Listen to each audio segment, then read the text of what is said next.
All right, for this next part, I'm going to do distance learning and on campus together because we can all be friends. But again, on campus teachers, I've got a copy of my notes for y'all. You can always look at with your scholars. And distance learning and on campus teachers, I've got my annotated notes for y'all too. All right, so let's talk about main idea and supporting details. Now, this is super important in nonfiction text. This is probably what you're going to be asked about the most. So readers have a strategy to find the main idea the author is trying to teach us. Here's how. We want to first read the text and ask ourselves, what did I just read about? We want to ask ourselves again, what words were used over and over and over again? We want to look for any clues that we find in like the title, the pictures, and even the first and last sentences. And we want to jot our thinking and writing using evidence from the text. Well, congratulations. If you are a great nonfiction text reader and followed along today, you've already got the main ideas written down on your paper. And so like this should be kind of an easy transition so that we can answer these questions really well. So that's why we have y'all do this. We want to set y'all up for success and know all the information when you go and answer the questions. So we're going to focus today on question 9. And let's start with step 1. We want to read the text, which you've already done, and we want to ask ourselves, what did I just read about? Well, handy for y'all, I already have the summary. And so I'm going to look at my summary. And my summary says that I read that koalas hug trees and high temperatures keep themselves cool, and this was determined by the thermal cameras. So I'm going to write koalas. So cute. Hug trees in high temperatures. Tree trunks, kind of clarify that. To keep themselves cool.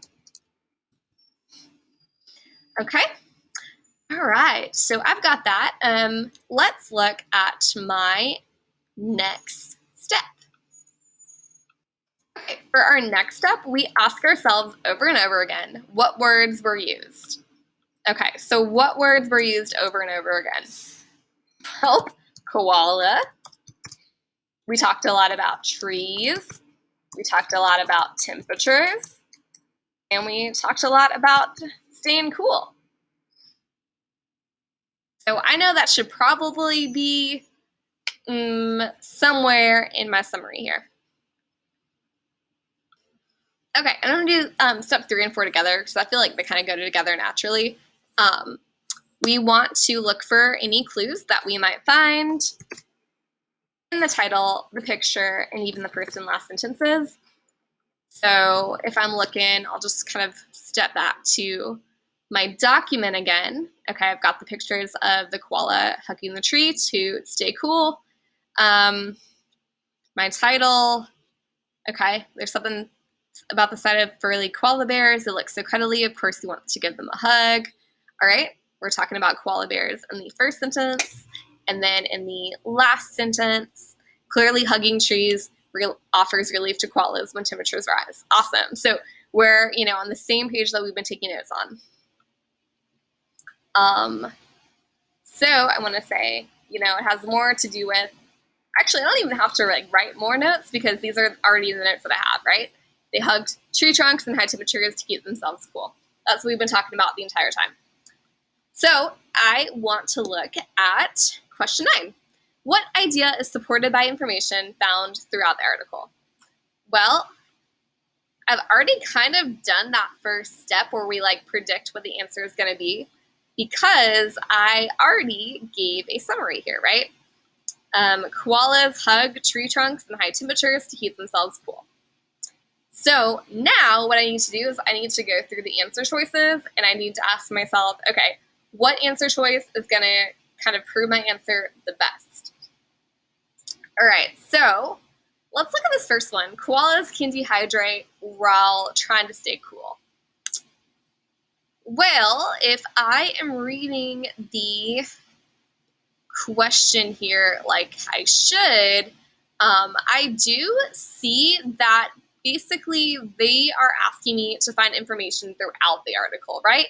If it was just like a specific paragraph, A could be true, but I think this isn't really like mentioned throughout the article. So I'm going to X out and say like, this is probably not my correct answer. All right, studying koalas require special equipment. Again, that's mentioned, but it's like not throughout the article, right? It's just on like a couple paragraphs. So I'm going to say B is not what I'm looking for. It doesn't really match. Koalas hug tree trunks in high temperatures to keep themselves cool. Searching for water is a dangerous activity to koalas. Again, that's like too specific. That's really only mentioned one time in the article. So changes in temperature affect the behavior of koalas. Oh, boom, boom, boom. That is what I'm looking for, right? When it gets to high temperatures, they keep themselves cool. They have different behaviors during that time. Boom. So I've got my correct answer. It is D. And I am all set. I'm good to go for question 9. So remember, I already did a lot of this hard work when I was reading the text. I asked myself what I just read about, what words were used over and over. I looked at the pictures and the subtitles and the title and the first and last sentences for clues. And then I wrote my thinking with evidence from the text. All right. So scholars, you should have lots of time today, I'm hoping, to work on your nonfiction Google Doc. Just like we did for a fiction Google Doc, you're going to spend all the independent work time taking notes, showing your work, whether distance learning or on campus, and trying your best to have evidence to prove all your answers when you're answering questions. Please ask your teachers for help. Please show your work. And when you get to like 5 minutes left of class, then you'll do the exit ticket, which is basically, proof that you paid attention in class today. So I will see y'all tomorrow to further work on our nonfiction text. Teachers, I've got those resources for y'all. Have a great day and reach out to me with any questions. Bye.